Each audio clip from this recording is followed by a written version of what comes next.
کہ سرکار دو عالم علیہ الصلوۃ والسلام قیامت کے دن کس طرح اپنے امتیوں کی شفاعت فرمائیں گے، کس طرح تلاش کر کر کے گناہگاروں کی بخشش کروائیں گے.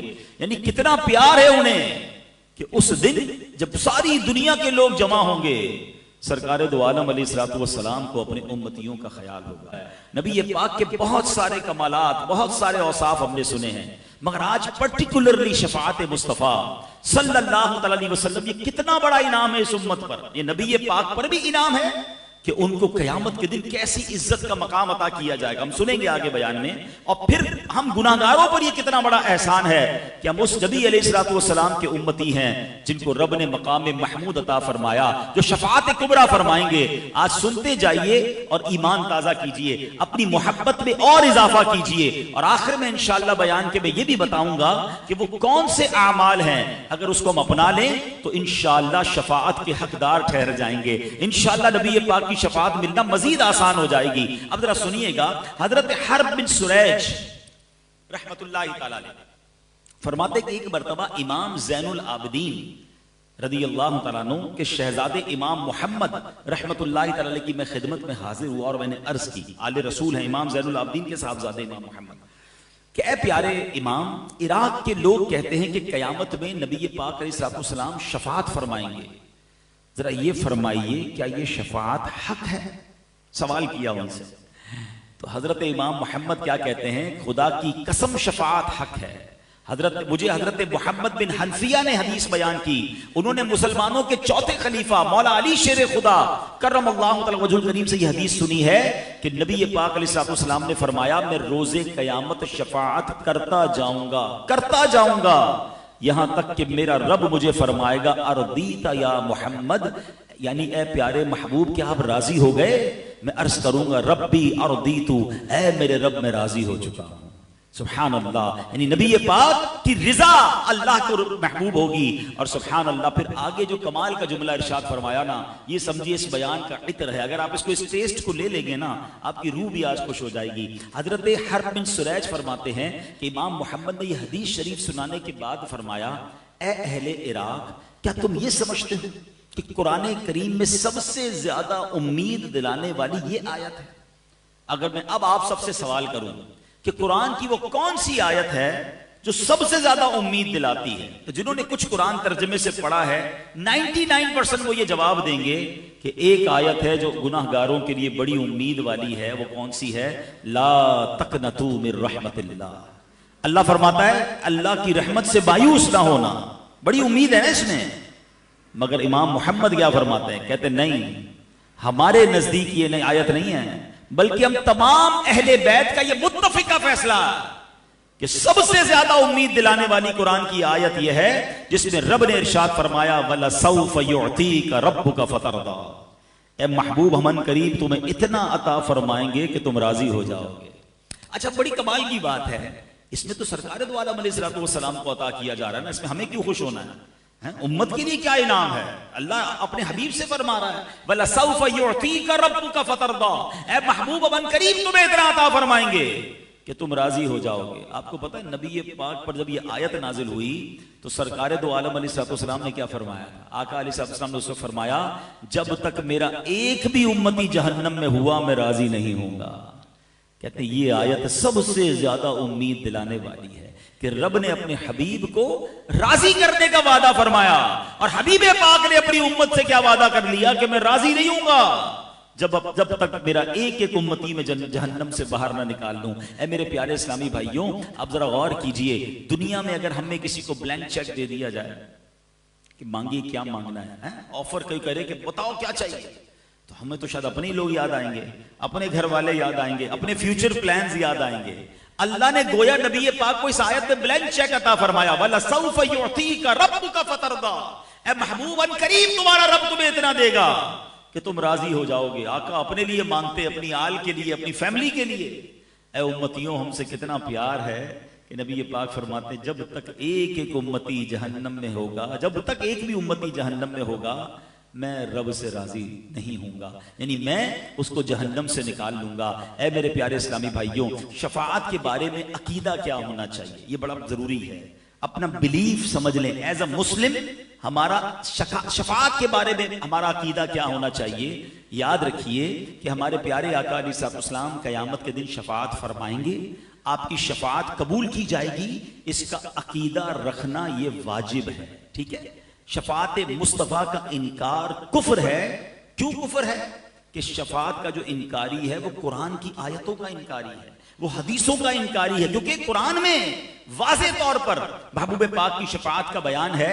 اب میں چند قرآن پاک کی آیتیں اور چند حدیثیں بیان کرتا ہوں کہ کہاں کہاں نبی پاک کی شفاعت کا بیان ہے. ایک تو یہی آیت وَلَسَوْفَ يُعْطِيكَ رَبُّكَ فَتَرْضَىٰ، اے محبوب ان قریب تمہارا رب تمہیں اتنا دے گا کہ تم راضی ہو جاؤ گے. اور نبی پاک کا یہ فرمانا کہ جب تک ایک امتی بھی جہنم میں ہوا میں راضی نہ ہوں گا، یہ پہلی آیت. اب دوسری سنیے، اللہ کریم ارشاد فرماتا ہے 26ویں پارے میں سورہ محمد آیت نمبر 19، ارشاد ہوا وَاسْتَغْفِرْ لِذَنبِكَ وَلِلْمُؤْمِنِينَ وَالْمُؤْمِنَاتِ. آسان ترجمہ قرآن کنز العرفان. اور اے حبیب اپنے خاص غلاموں اور عام مسلمان مردوں اور عورتوں کے گناہوں کی معافی مانگو. اب ذرا غور کیجئے، معاف کرنے والا کون ہے؟ رب ہے. جس نے معاف کرنا ہے وہ خود ہی نبی پاک کو کیا فرما رہا ہے کہ اپنی امت کے لیے مجھ سے استغفار کر لو تاکہ میں ان سب کی بخشش فرما دوں. اب بتائیے کیا نبی پاک رب کا کوئی فرمان ٹال سکتے ہیں؟ اس کا مطلب یہ ہوا کہ رب ہی نے فرمایا ہے کہ اے محبوب اپنی امت کی مجھ سے سفارش کرو، ان کے لیے استغفار کرو. تو قرآن کی یہ آیت بھی بتا رہی ہے کہ نبی پاک کو شفاعت کا حق عطا فرمایا، شفاعت کا تحفہ عطا فرمایا گیا. اور سبحان اللہ، اب آئیے پارہ 15 سورہ بنی اسرائیل آیت نمبر 79 میں ارشاد ہوتا ہے عَسَىٰ أَن يَبْعَثَكَ رَبُّكَ مَقَامًا مَحْمُودًا. کتنی خوبصورت آیت ہے. اللہ فرماتا ہے قریب ہے کہ آپ کا رب آپ کو ایسے مقام پر فائز فرمائے گا کہ جہاں سب تمہاری حمد کریں گے. مقام محمود کیا ہے؟ نبی پاک سے ہی سوال کیا گیا کہ یا رسول اللہ مقام محمود کیا ہے؟ فرمایا ہوا الشفاعہ، وہ شفاعت ہے. سبحان اللہ. مقام محمود نبی پاک علیہ الصلوۃ والسلام کو جب عطا کیا جائے گا نا، وہ قیامت کے دن ایسا نرالا منظر ہوگا. اللہ اکبر. انشاءاللہ عاشقان رسول اس دن کے انتظار میں ہیں. سیدی اعلیٰ حضرت کہتے ہیں نا عرش حق ہے مسند رفعت رسول اللہ کی، دیکھنی ہے حشر میں عزت رسول اللہ کی. خدا کی قسم اس دن نبی پاک کی عزت ساری دنیا دیکھے گی. اور یہ بھی یاد رکھیے گا کہ اس دن صرف مسلمان نہیں غیر مسلم بھی مان جائیں گے. جو آج نبی پاک کی شفاعت کے منکر ہیں وہ بھی مان جائیں گے، کیونکہ رب نے انہیں مقام کیسا دینا ہے وہ اپنی آنکھوں سے سب کچھ ہوتا ہوا دیکھ رہے ہوں گے. وہ مقام کیسا ہوگا؟ آئیے حدیث پاک کا خلاصہ سنیے اور ایمان تازہ کیجئے. نبی پاک کی خصوصیت یہ ہے کہ روز قیامت پیارے آقا علیہ الصلوۃ والسلام سب سے پہلے اپنے روضہ مبارک سے باہر تشریف لائیں گے. جیسے ہی آپ اپنی قبر انور سے باہر آئیں گے، قبر سے تو سارے لوگ قیامت کے دن نکلیں گے نا، مگر فرسٹ آف آل سب سے پہلے جو اپنی قبر مبارک سے نکلیں گے وہ رسول پاک علیہ الصلوۃ والسلام ہوں گے. اور جیسے ہی اپنے روضے سے آپ باہر نکلیں گے 70,000 فرشتے تعظیم اور احترام کے لیے حاضر ہو جائیں گے. کیا شاندار پروٹوکول ہوگا نبی پاک علیہ الصلوۃ والسلام کا. پھر آپ کی خدمت میں براق پیش کیا جائے گا، جنتی سواری پیش کی جائے گی جس پر سوار ہو کر آپ میدان محشر کو تشریف لائیں گے. اللہ اکبر. اب سنیے نبی پاک کے فرمان، ایمان تازہ ہو جائے گا. آقا فرماتے انا سید ولد آدم یوم القیامہ، قیامت کے دن میں تمام اولاد آدم کا سردار ہوں گا. ایک روایت میں فرمایا انا اولہم خروجا، قیامت کے دن سب سے پہلے میں ہی اپنی قبر انور سے باہر تشریف لاؤں گا. وانا قائدہم اذا وفدوا، جب سب بارگاہ الہی میں پیش ہوں گے میں سب کا پیشوا ہوں گا. وانا خطیبہم اذا انصتوا، جب سارے لوگ خاموش ہو جائیں گے کسی میں جرت نہیں ہوگی بات کرنے کی، میں خطیب ہوں گا. وانا مستشفعہم اذا حبسوا، جب انہیں روک لیا جائے گا حساب شروع نہیں ہو رہا ہوگا میں ان کی شفاعت کروں گا. وانا مبشرہم اذا ایئسوا، جب سب مایوس ہوں گے میں انہیں خوشخبری سناؤں گا. الکرامۃ والمفاتیح یومئذ بیدی، اس دن بزرگی اور عزت بھی میری ہوگی اور جنت کی چابیاں بھی میرے ہاتھ میں ہوں گی. وَنَا أَكْرَمُ وَلَدِ آدَمَ عَلَىٰ رَبِّي، اور میرے رب کریم کی بارگاہ میں تمام اولاد آدم سے بڑھ کر میری عزت ہوگی. فرمایا اس روز 1000 خادم میرے گرد اس طرح ہوں گے جیسے بکھرے ہوئے موتی ہوتے ہیں. حدیث پاک میں فرمایا بِيَدِي لِوَاءِ الْحَمْدِ، قیامت کے دن حمد کا پرچم میرے ہاتھ میں ہوگا. تحت آدم فمن دونه، حضرت آدم اور ان کی اولاد میں جو ہیں سب کے سب میرے اس پرچم کے نیچے ہوں گے. اللہ اکبر. اب ذرا غور کیجئے اللہ نے کیسے کیسا مقام عطا فرمایا ہوگا. یاد رکھیے جب یہ مقام محمود دیکھیں گے اپنے تو اپنے پرائے بھی مانیں گے, مگر اس دن کا ماننا کام نہ آئے گا کہ اس دن تو وہ دیکھ کر مانیں گے نا. ارے ماننا آج ہے, عزت آج کرنی ہے, عقیدہ آج مضبوط کرنا ہے. یہی بات تو سیدی اعلیٰ حضرت لکھتے ہیں کہ آج لے ان کی پناہ, آج مدد مانگ ان سے, آج لے ان کی پناہ, آج مدد مانگ ان سے, پھر نہ مانیں گے قیامت میں اگر مان گیا. قیامت میں تو غیر مسلم بھی مان جائیں گے جب ایسا مقام دیکھیں گے. اب تصور کیجئے وہ کیسا دن ہوگا, زمین تانبے کی ہوگی, سورج 1.25 میل پر ہوگا, لوگ اپنے پسینے میں ڈبکیاں کھا رہے ہوں گے, انتظار ہوگا کہ ختم نہیں ہو رہا ہوگا. کبھی گرمی کے اندر ہمیں کوئی 5-10 منٹ باہر کھڑا کر دے اور کہے جناب 10 منٹ رکیے اور 10 منٹ بعد آئیے گا, وہ 10 منٹ نہیں کٹتے ہیں کیونکہ پسینے سے بندہ شرابور ہو جاتا ہے, بندہ فوراً کوئی سایہ ڈھونڈتا ہے. مگر اس دن اللہ کے عرش کے سوا کوئی سایہ نہ ہوگا. اب کیا ہوگا جب بہت گرمی لگے گی, بہت ٹائم گزر جائے گا, تو اہل محشر آپس میں مشورہ کریں گے کہ کچھ تو کرو, کسی سے تو بات کرو, حساب کتاب ہی شروع ہو جائے. کھڑے کھڑے جناب گرمی میں سارے تھک گئے. اب جناب سب مل کر حضرت آدم علیہ السلام کے پاس جائیں گے. جب حضرت آدم کے پاس جائیں گے نا تو جا کر کہیں گے اے ابو البشر, آپ سب سے پہلے دنیا میں آئے ہیں, آپ اللہ کی بارگاہ میں سفارش کریں اور ہمارے اس مصیبت سے ہماری نجات دلائیں. کیا ہوگا؟ حضرت آدم کہیں گے نفسی نفسی اذهبوا الى غیری. آج جیسا رب نے غضب کیا ہے پہلے ایسا غضب کبھی نہ کیا ہوگا, کسی اور کے پاس جاؤ. یہ سارے محشر کے لوگ ڈھونڈتے ڈھونڈتے حضرت نوح علیہ السلام کے پاس پہنچیں گے. اے نوح, آپ آدم میں ثانی ہیں, آپ صفی اللہ ہیں, آپ اللہ کی بارگاہ میں, آپ نجی اللہ ہیں, آپ اللہ کی بارگاہ میں ہماری سفارش کریں. آپ فرمائیں گے اذهبوا الى غیری نفسی نفسی. آج رب نے جیسا غضب کیا ایسا پہلے کبھی نہیں کیا. اہل محشر پھر تلاش کرتے ہوئے حضرت ابراہیم کے پاس آئیں گے. آپ تو خلیل اللہ ہیں, اللہ کے دوست ہیں, آپ اللہ سے عرض کریں. وہ بھی کہیں گے اذهبوا الى غیری. اس کے بعد حضرت عیسیٰ علیہ السلام کے پاس آئیں گے, وہ بھی منع کر دیں گے. آخر اہل محشر کہیں گے ہمیں کوئی راستہ تو بتا دیں, کوئی کلو تو دے دیں, ہم جائیں تو کس کے پاس جائیں. جب یہ سب گھوم پھر کر حضرت عیسیٰ کے پاس آئیں گے نا, حضرت عیسیٰ کہیں گے ایک ہی شخصیت ہے جو آج مدد کر سکتی ہے, وہ اللہ کے آخری نبی ہیں, وہ رحمت للعالمین ہیں, جناب رسول اللہ صلی اللہ علیہ وسلم کے پاس چلے جاؤ, آج وہ تمہاری مدد کریں گے, انہی کے ہاتھ میں شفاعت کا دروازہ ہے. اللہ اکبر. اب یہ اہل محشر جب حضرت جناب رسول اللہ صلی اللہ علیہ وسلم کے پاس آئیں گے تو میرے آقا علیہ السلام یہ نہ کہیں گے اذهبوا الى غیری. آقا فرمائیں گے انا لہا انا صاحبکم, آؤ میرے غلاموں, آج میں اسی دن کے لیے ہوں. سبحان اللہ. اسی منظر کو کس خوبصورت انداز میں مولانا حسن ندیٰ خان صاحب لکھتے ہیں نا, وہ لکھتے ہیں کہیں گے اور نبی اذهبوا الى غیری, کہیں گے اور نبی اذهبوا الى غیری.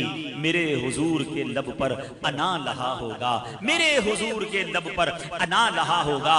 دکھائی جائے گی محشر میں شان محبوبی کہ آپ ہی کی خوشی آپ کا کہا ہوگا. اب کیا ہوگا ذرا سنیے. نبی پاک کے پاس جب اہل محشر پہنچیں گے نا تو اب نبی پاک سجدہ کریں گے. پہلے ذرا یہاں رک جائیں. ایک اور خوبصورت سوال, very beautiful question, relevant question دماغ میں آتا ہے کہ یہ حدیثوں کے ذریعے پتہ تو چلے گیا کہ شفاعت تو نبی پاک نے کرنی ہے, آخری نبی علیہ السلام نے کرنی ہے, تو ہم تو نہیں جائیں گے پھر حضرت آدم کے پاس, ہم تو نہیں جائیں گے حضرت نوح کے پاس, ہم تو سارے مل کر پہلے ہی پہنچ جائیں گے. ہم نے KDA میں بیان سنا تھا, ہمیں پتا تھا حدیث میں یہی ہے کہ آخر میں جانا رسول پاک علیہ السلام کے پاس ہے, تو ہم ڈائریکٹ چلے جائیں گے. علماء کہتے ہیں ٹھیک ہے حدیثوں میں یہ سارا تصور اور ساری بات بتا دی گئی ہے, مگر اس دن اہل محشر سارے ہی بھول جائیں گے, سب یہ کام کریں گے. اور اس کی ایک ریزن ہے, اس کی ایک وجہ ہے. اس کو ایک اور لاجک سے سمجھ لیں. ہم سب کو قبر کے سوالات پتہ ہیں اور سب کو جوابات بھی پتہ ہیں, تو بندہ بولے مسئلہ ہی کوئی نہیں, اب تو پیپر آؤٹ ہو گیا. مرنے کے بعد قبر میں جائیں گے, پوچھا جائے گا مر ربو کا, میں کہہ دوں گا اللہ رب ہے. ماں دینوں کا کہوں گا اسلام دین ہے. ماں کنتا تقول فی حق ھذا الرجل, جب پیارا سا چہرہ دکھایا جائے گا کہہ دوں گا یہ رسول اللہ ہے. آسان ہو گیا نا, پیپر آؤٹ ہے, پھر کیسے فیل ہوں گا. علماء کہتے ہیں حدیثوں میں سوال بھی بتا دیے, جواب بھی بتا دیے, مگر جواب وہی دے گا جو جس سے رب راضی ہوگا, جس کے اعمال اچھے ہوں گے, ورنہ وہ بھول جائے گا. تو یہ محشر کے دن یہ سارا پروٹوکول کیوں کیا گیا؟ اے ہائے, جب بات سمجھ رہا ہے نا, عشق کی گتھی سلجھ جائے تو بریلی کے تاجدار سل جاتے ہیں. امام اہل سنت نے کمال کر دیا, ایک شعر میں سارا فلسفہ بیان کر دیا. وہ کہتے ہیں خلیل و نجی مسیح و صفی, سبھی سے کہیں بھی بنی. سب کے پاس گئے نا, کئی بات بنی. حضرت ابراہیم کے پاس گئے, حضرت موسیٰ کے پاس گئے, حضرت عیسیٰ کے پاس گئے, حضرت آدم کے پاس گئے, اتنا گھومے کوئی بات بنی کہ نہیں؟ خلیل و نجی، مسیح و صفی، سبھی سے کہیں بھی بنی یہ بے خبری کہ خلق پھری کہاں سے کہاں تمہارے لیے. یہ ساری خلق کو، یہ ساری مخلوق کو جو پھرایا گیا ہے یہ حضور آپ کے لیے پھرایا گیا. اور کیوں پھرایا گیا؟ یہ سارے محشر کا جو مقصد ہے کیا ہے جناب؟ بہت ایزی تھا. پیدا ہوتے جب قبر سے باہر نکلتے سب کے ہاتھ میں رپورٹ کارڈ پکڑا دیا جاتا. رپورٹ تو پہلے ہی تیار ہے نا، کرامن کاتبین نے لکھا ہوا ہے کہ ہم نے کیا کیا اعمال کیے ہیں، کتنی نیکیاں، کتنے گناہ. قبر سے نکلتے کہا جاتا گناہ زیادہ ہے، تم جاؤ جہنم میں، تمہاری نیکیاں جاؤ جنت میں. یہ اتنا بڑا محشر سجایا گیا، کہیں پل صراط، کہیں جناب میزان عمل، کہیں حوض کوثر. اللہ اکبر، سبحان اللہ. شاعر کہتے ہیں فقط اتنا سبب ہے انعقاد بزم محشر کا. There is only one reason. ایک ہی وجہ ہے یہ محشر کا میدان سجانے کے لیے. فقط اتنا سبب ہے انعقاد بزم محشر کا. آقا تمہاری شان محبوبی دکھائی جانے والی، بتانا ہے کہ میرے محبوب کا مرتبہ کیسا ہے. جس نے یہاں رسول پاک کی محبت کو دل میں تھاما، جس نے یہاں ان کی سچی غلامی اختیار کی، اس کی شفاعت ہونی ہے، اس کی مغفرت ہونی ہے. ساری زندگی نمازیں پڑھی، ساری زندگی روزے رکھے، مگر اگر عشق محبت، عشق رسول نے دل میں نہیں ہے، اس کا کچھ نہیں بننا ہے. جمعے کے خطبے میں ایک جملہ بار بار آپ نے سنا ہے، شاید ہزاروں بار سنا ہوگا، الا لا ایمان لمن لا محبت لا، الا لا ایمان لمن لا محبت لا. سنا ہے نا؟ کبھی اس کا معنی سمجھنے کی کوشش کی؟ اس کا مطلب کیا ہے؟ سن لو، اس کا ایمان نہیں جس کے دل میں نبی پاک سے محبت نہیں. محبت کے بغیر کچھ بھی نہیں ہے، وہاں کام آنی ہے. اب کیا ہوگا جب آقا کے پاس یہ اہل محشر پہنچیں گے نا، تو نبی پاک کیا کریں گے؟ اب ذرا سنیے گا. ایک تاریخی سجدہ ہوگا قیامت کے دن، ایک تاریخی سجدہ ہوگا. اور وہ سجدہ جب نبی پاک فرمائیں گے نا، آج میں اور آپ سجدہ کریں، کوئی اٹھاتا ہے سجدے سے؟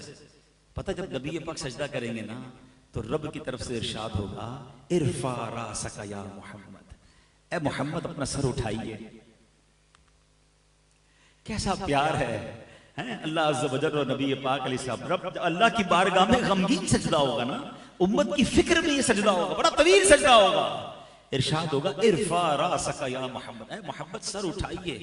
پھر فرمایا جائے گا وقل یسمع لک، آپ کہیے آپ کی سنی جائے گی. سل تعطا، مانگیے آپ کو دیا جائے گا.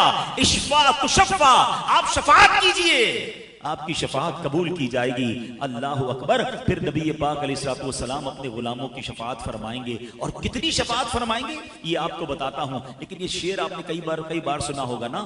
عرش حق ہے مسجد رفعت رسول اللہ کی، کہ نبی پاک کا جو بیٹھنے کا مقام قیامت کے دن کیا ہوگا؟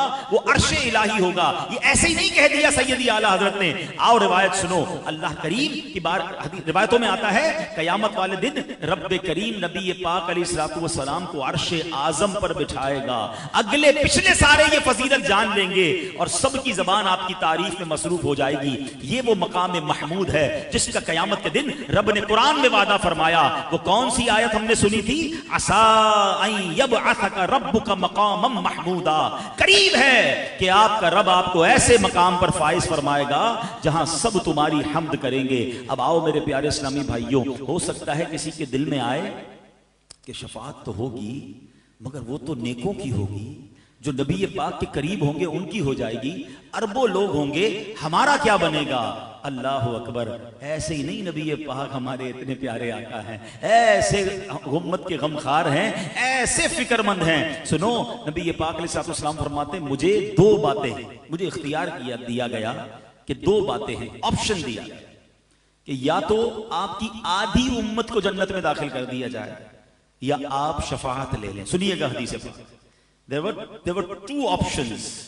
یا تو half of your امت will go in Jannah، آپ کی آدھی امت بخش دی جائے، یا آپ شفاعت لے لیں. نبی پاک فرماتے میں نے شفاعت کو حاصل کر لیا کیونکہ وہ اس سے زیادہ برکت والی ہے، اس میں گنجائش زیادہ ہے. یعنی میں اپنی ساری کی ساری امت کو بخشوا لوں گا. ایک اور جگہ نبی پاک علیہ السلام فرماتے ہیں شفاعتی للہالکین من امتی، شفاعت میری امت کے ان لوگوں کے لیے ہے جنہیں گناہوں نے ہلاک کر دیا، میرے آقا گناہگاروں کو تلاش کر کر کے شفاعت فرمائیں گے۔ سبحان اللہ۔ امام مولانا حسن رضا خان صاحب اسی کیفیت کو بیان کرتے ہیں نا، وہ کہتے ہیں وہ پاک دل کے نہیں جس کو اپنا اندیشہ ہجوم فکر و تردد میں گر گیا ہوگا۔ اس دن سارے لوگ رو رہے ہوں گے، گھبرائے ہوئے ہوں گے، ہمارا کیا ہوگا؟ ارے نبی پاک تو بخشے بخشائے ہیں نا، مگر ان کے دل پر بھی فکر ہوگی، وہ بھی رنج میں ہوں گے، وہ اپنے لیے نہیں، وہ کس کے لیے؟ وہ امت کے لیے غمزدہ ہوں گے۔ فرماتے ہیں میں اللہ کی بارگاہ میں کھڑا رہوں گا، اپنے ممبر پر نہیں بیٹھوں گا، ہر نبی کے لیے ممبر بنایا گیا ہوگا، مگر میں رب کی بارگاہ میں کھڑا رہ کر اس لیے کھڑا رہوں گا کہ مجھے یہ ڈر ہوگا کہ کہیں مجھے جنت میں نہ بھیج دیا جائے اور میری امت پیچھے نہ رہ جائے۔ آپ سمجھ رہے ہیں اس بات؟ میں اور آپ تمنا کیا کر رہے ہیں کہ قیامت کے دن جلدی جلدی جنت میں بھیج دیے جائیں۔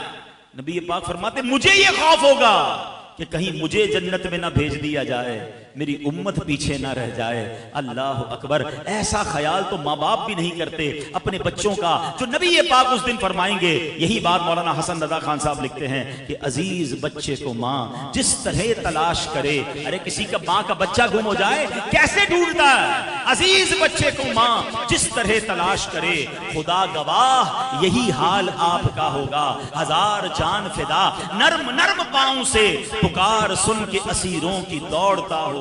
ارے اپنے مبارک پاؤں سے کبھی ادھر سے کوئی پکار رہا ہوگا، کوئی ادھر سے پکار رہا ہوگا، اور آقا دوڑ دوڑ کر انہیں بچا رہے ہوں گے۔ کوئی قریب ترازو، کوئی لبے کوثر، کوئی صراط میں ان کو پکارتا ہوگا۔ کسی کو لے کے چلیں گے فرشتے سوئے جہیم، وہ ان کا راستہ پھر پھر کے دیکھتا ہوگا۔ آقا مجھے جہنم میں لے جایا جا رہا ہے، یا رسول اللہ میری شفاعت فرمائیے، اور آقا کرم فرما کر اس کی شفاعت فرمائیں گے۔ یہ حال نبی پاک کا قیامت کے دن ہوگا، اور خود فرماتے ہیں میں اپنے ممبر پر اس وقت تک نہیں بیٹھوں گا جب تک میرے امتیوں کو جہنم سے نہ نکال لوں۔ ایک اور حدیث پاک میں آتا ہے، نبی پاک فرماتے ہیں روئے زمین پر جتنے درخت اور پتھر ہیں قیامت کے دن میں ان سب کی تعداد کے برابر آدمیوں کی شفاعت کروں گا۔